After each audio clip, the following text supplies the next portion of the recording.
Midwest Landscaping, Ed Wallace. Just want to show you something here as I was walking through this parking lot about pests. We have some hibiscus that have an infestation of whitefly. So I just wanted to point this out. You may have hibiscus where you live, and there's a bad situation when you have an outbreak like this. So let me show you what's going on here. I'm at this Home Depot here in Signal Hill, California, and I was noticing that this hibiscus out here in the front of the building, it has an infestation of whitefly. Unfortunate but true. It has a beautiful flower, but if you notice this white, look at that. See how that thing just, these are all the whiteflies that are on the ground there. You see them kind of like flying around. They're really small, like about 1 millimeter or so. Not a big math guy on that, but that was just from shaking this one limb. You can see the powder on my hand, my fingers, but let's take a look at the opposite side of the leaf. Look at that. Those are all whiteflies over there. So if we take and do this, it's just infested. They're flying around and stuff like that, trying to find a new home. But each one of these limbs here, they have a lot of whitefly on it. But it's just the bottom part of this hibiscus and also up under there. And the hardest part about these whitefly and getting rid of them is that there's products that are made to be able to get rid of the whitefly, but you have to get it underneath the leaf in order to do any kind of control. Because if you just spray on the top, you're not going to get any control at all, because the whitefly are underneath, and what the whitefly do is they suck out nutrients out of the leaf structure. A lot of times they like to attack the younger leaves because they're basically more tender and it's easier for them to get what they want out of the leaf. But also they have older leaves too that they'll attack also. So they're not too picky about how old the plant, the leaves are. But that's just the bottom here. But you see all the different whiteflies down here all over the place. So there's probably more underneath. They're at the lower edge here, or lower levels of the hibiscus. And over here you can see this particular hibiscus here. On the outside of it, what happens is when the whitefly, they suck the juices and stuff out of the leaf, they excrete they have an excretion, and this excretion, it basically molds. And what we have is a black sooty mold that is created from the excretion from these whitefly. And so all this black you see on the outside is a byproduct of the whitefly when they do their thing and excrete. Look at that. That thing is just infested with whitefly. Let's see if we can wake them up. Wake up. Wake up. But you can see all the different whiteflies just on this one leaf. 1, 2, 3, 4, 5, 6, 7, 8, 9, 10, 11, 12. There's like 12, feeling like an inch of that. And so you have all these different leaves here. But there's products that you can use to help get rid of these. And one of the easy home remedies is to use soap. You can have some like some dish detergent.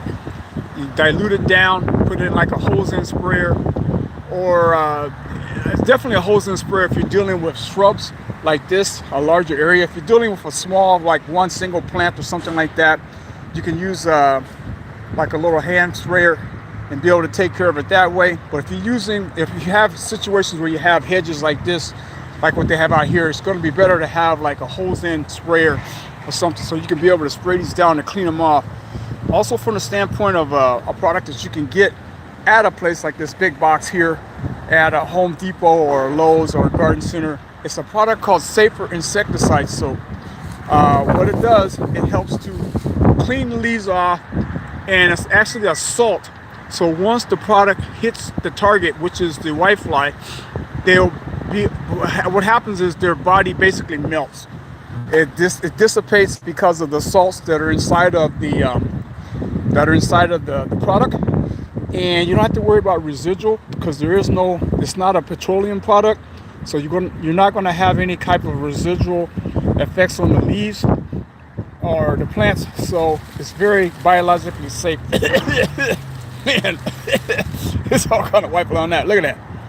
It's just crazy how much whitefly is in here. Hibiscus are really susceptible for whitefly, and it gets to a point sometime where so many whitefly in here that it almost creates like a beard on the plant. Let's see if I can get that off. Look at that. It actually creates a fuzzy like beard on here, to where there's a technical name for it. I can't recall it right now, but this is just a breeding ground and like a condo complex for whitefly here. And this is a commercial site, so from a commercial standpoint, what the guys will probably do, guys or gals, just do the maintenance here, will probably just come in and trim this. They can actually treat this with a product, but since it's on this commercial site, you have a lot of activity. They probably want to avoid doing too much spraying and stuff unless they did it like on the weekend or in the evening time when nobody's around, because people, they're so crazy here in California. So they'll claim that, hey, something got on me because I brushed up against this bush and I seen the guy spraying chemicals on the product, but I was getting in my car. Some of it got on my hands, so I got this rash. So it's very legit, because I think that's how you say it. There's a lot of legal issues here in California with people trying to get something for nothing, but sometimes it's legitimate. But for a commercial site, they probably don't spray these because of that reason. And plus the cost of it probably is not going to be cost effective for them to do it. It's just easier for them to come in and just trim it away and go. It's only a couple plants that had that problem that I can see here. The rest of these hibiscus here look like they're thinned out really well. So there's airflow, and that's one of the secrets also, is good maintenance. So if you have good maintenance practices, you have nice mulch down here, and you can put down products. I know that there's been products like earthworm casings. There's a company called Worm Gold that they sell earthworm casings, which are basically worm poop. You put it down, and what happens is, once the product gets into the system of the hibiscus, it's something about the juices inside of the plant where the whitefly, they detest it. They don't like it. So that's a quick home remedy for whitefly. Long term, it's not something you put on today and then tomorrow they're going to all fall off the branch and they're going to be dead. It's a systemic, so it's going to be taken up into the plant and assimilated throughout the plant. And so through time, you build up a resistance for that hibiscus so that you don't have that problem with the whitefly. Also, they get aphids. The hibiscus get aphids. There's a black aphid on there. And so that's another thing. But when you use that safer insecticide soap, it's a good idea. They have nozzle where you can actually twist these nozzles sometime to spray underneath, but it's probably best when you do your spraying just to take that hose and sprayer, have it on, have it so you can be able to spray all around up underneath the leaves, because that's where it's going to be most effective, is underneath the leaf structure of the, you're going to have to get that product underneath the leaf structure of the hibiscus in order to get some type of control.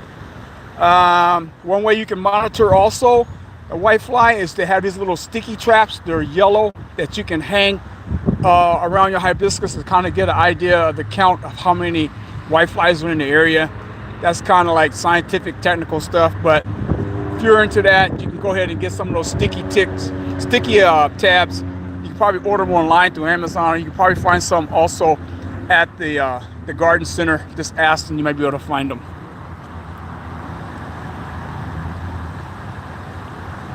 So there you go.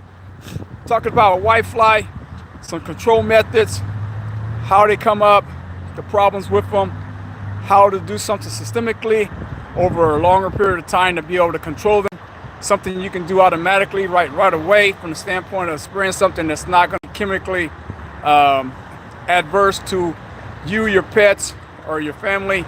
So you can, like I mentioned, you can get some of these products here at the big box store. I'll probably order them online and go from there. Be sure to put in your comments. Let me know what you use at your home or business to take care of whiteflies, some remedies that you may have that maybe old home remedies or new home remedies. But share your comments down in the comments. Be sure to subscribe if you haven't already subscribed. Hit that notification bell so when videos like this come out, you can be able to check them out and let your boy know what's going on. Thanks for watching. See you in the next video.